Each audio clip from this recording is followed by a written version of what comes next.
রৌদ্রের তাপে যে ডিম ভাজা যায় এটা আশ্চর্যজনক হলেও সত্যি ঘটনা। তো আজকে এমন একটা ঘটনা আমরা করি বাসায়। তো প্রচণ্ড গরম, আমি একটু বাইরে গিয়েছিলাম কাজে ব্যাংকে। তো ওখান থেকে আসার সময় আমি প্রচণ্ড ঘেমে যাই। তারপর আমি বাসায় এসে আমার বৌদি ভাইকে বলেছি যে, "বৌদি ভাই তোমার না একটা পাতলা কড়াই আছে, পাতলা কড়াইটা দাও।" তো ২০ মিনিটের মতন আমরা রৌদ্রে রেখে দিয়েছিলাম কড়াইটি। তারপর হালকা একটু তেল দিতেই তেলটা দেওয়ার পরে আমি খুব সুন্দর করে ঘুরে ঘুরে চারিদিকে তেলটা দিয়ে দিয়েছি। যেহেতু ডিমটা দিলে পরে চারিদিকে হয়তোবা ছড়ায় যেতে পারে, এই জন্য দিয়ে দিয়েছিলাম। তো অনেকে ফ্যাক ভাবতে পারেন, কিন্তু আসলে কিন্তু ফ্যাক না। তারপরে তেলটা একটু ২০ মিনিট রেখার পরে তারপর গরম হয়ে যায় আর আমরা ডিমটা ফাটিয়ে দিয়ে দিই। দেওয়ার পরে আমরা কিছুক্ষণ ওয়েট করি। দেখুন সাদা সাদা কিন্তু চলে এসেছে। তো ৫ মিনিট পরে এমন সাদা সাদা ভাব চলে এসেছে। তো আস্তে আস্তে আস্তে আস্তে আমরা প্রায় ২০ মিনিটের মতন রেখেছিলাম এইভাবে।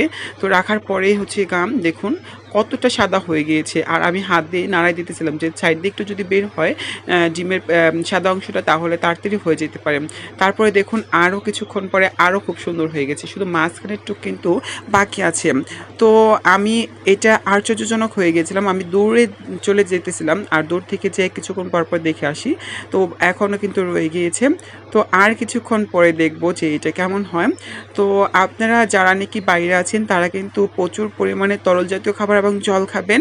আর আমার ভাতে যে একটু লবণ দিয়ে দিয়েছিল, দেওয়ার পর আমি একটু ঝাঁকি দিতেছিলাম, যেহেতু এটা মাটির মধ্যে বসিয়ে রেখেছি তো সেই হিসেবে তো একটুই হবে। আর আমি দূর থেকে জুম করে দেখতেছিলাম যে কেমন দেখা যায় দূর থেকে। দেখুন ডিমটা কিন্তু অনেকটা সূর্যের তাপ দেখা যাচ্ছে, আলো দেখা যাচ্ছে।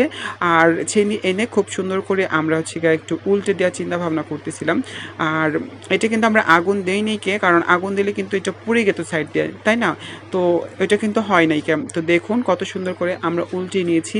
এত সুন্দরভাবে পুচ হবে আমরা কল্পনা করতে পারিনি তো ৮ মিনিটের মতন রেখে তারপর আমরা উঠিয়ে নিয়েছি। তো এটা কিন্তু খুবই আশ্চর্যজনক। আমার কাছে এই ফার্স্ট টাইম দেখলাম আমি।